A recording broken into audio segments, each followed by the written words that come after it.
All right, so fast forward, you're now having issues with Viper Records, right? What exactly was going on at that time? Did it really impact your relationship with Technique at the time? It did a little, yeah. Let me think. I was working on Fighting Words, my second record, and at this point, I'm a little broke. I have a new child. You know, I have my son at this point. He was born in 2010. I'm a little broke. It's a little tough. I'm not touring as much because my son was born. And, all right, this gets a little, not that confusing. I'll explain it. When I signed a deal with Viper, it was a very basic contract for 2 records. And when it came to being paid off of the first fucking record, and this is very common, we had issues right off the first payment of my first payout after I recouped, the first quarter after Liar and a Thief dropped, the first time it came in. It was maybe 6 months late, because I think you skipped a quarter, you're waiting to collect, I don't remember. So I'm looking at my first statement. Now I'm just gonna bring the numbers to something very even. It was definitely more than this, but we'll bring something very even. All right. Say $10,000 or say $20,000 was made, right?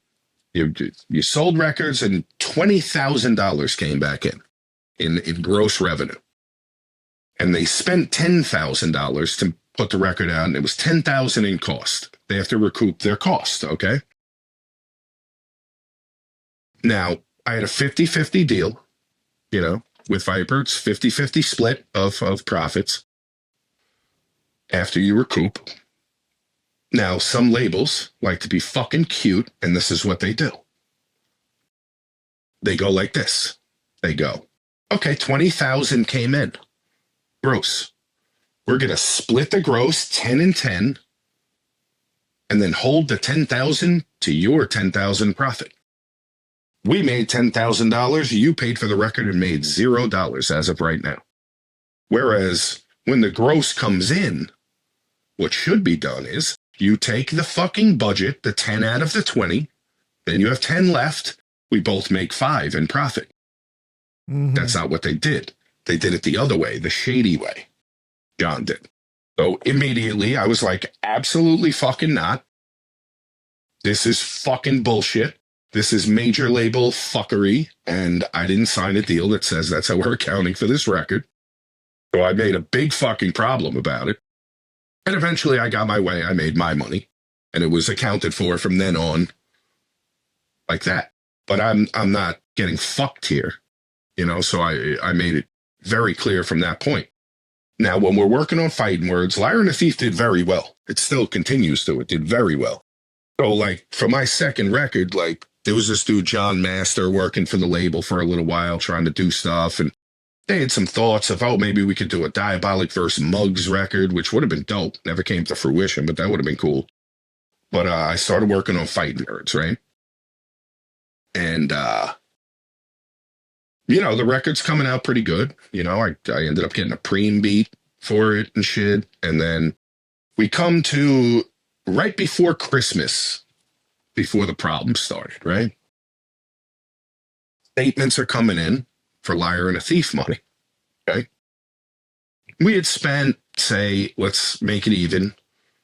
Let's say we spent 10 G's on Fighting Words to make the record. Let's just say.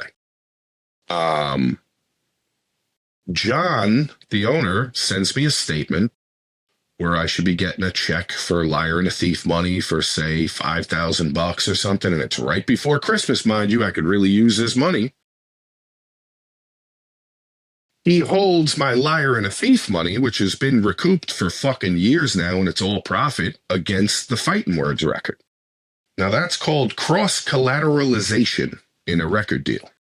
That language is not in my record deal. There is nothing about cross-collateralization in my record deal with Viper, so I am not having this.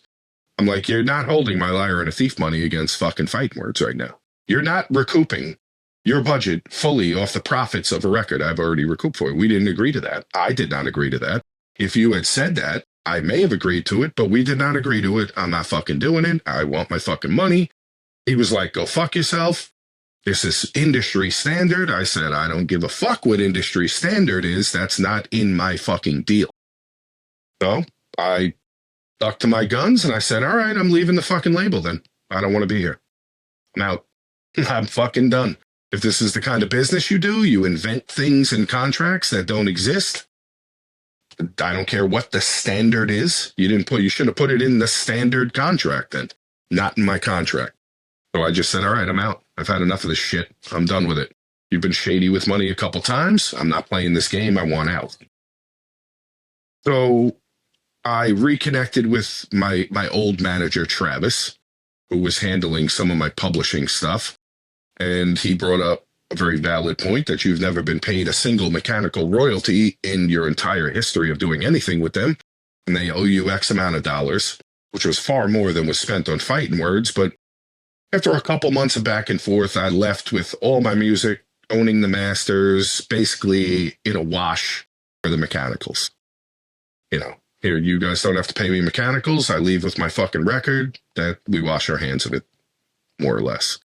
And I think when we left, me and Tech, like the agreement was he owns my shit on his shit and I own his shit on my shit to make it easy so we don't have to account to each other in the future, more or less. Yeah. Like the masters and shit, you know, so I wouldn't have to pay him out for frontline shit, you know, and he wouldn't have to pay me out for Peruvian Coke or the hidden tracks. You know what I'm saying? Mm-hmm. Basically just call it a wash. You keep that, I'll keep this. Which was fine. That makes it a lot easier. Yeah, I was totally cool with it. But, you know, it's tough. Like, I don't know. The label was kind of fucking, it's like I said, it's very dysfunctional. It was never operating like a well-oiled machine. Not for me, maybe for Tech. But I mean, Tech ended up leaving them too in recent years. So I don't think it was really working the way he thought it was either, you know? How did it affect your friendship with Tech at that time, though? It was a little weird. It was a little weird for a little while, but we ended up meeting up because I wouldn't talk to him during the process. Like when I was leaving, I was like, look, I'm not going to be interacting with you until this is done. Because I'm not doing the friend thing when it's convenient. You know what I'm saying? Like, this is business right now. This is all straight fucking business. We're not doing this fucking, you know, you're not buttering me up. We're not doing it. We ended up meeting up and fucking sorting things out, and you know, towards the end of the process, and it greased the wheels to make it happen faster, you know. Then it was a little awkward for a little while, but we smoothed things over after that. Right, because I remember this post that you put up on Facebook around 2014 where you were addressing the situation, saying that you and Tech go back 15 years and, you know, the situation with Viper got a little ugly, but you and Tech are like both strong-willed and stubborn, which can lead to some friction, you know, but like that's still your guy. Sounds right. I don't remember the post, but yeah, I don't remember. Sounds about right, you know.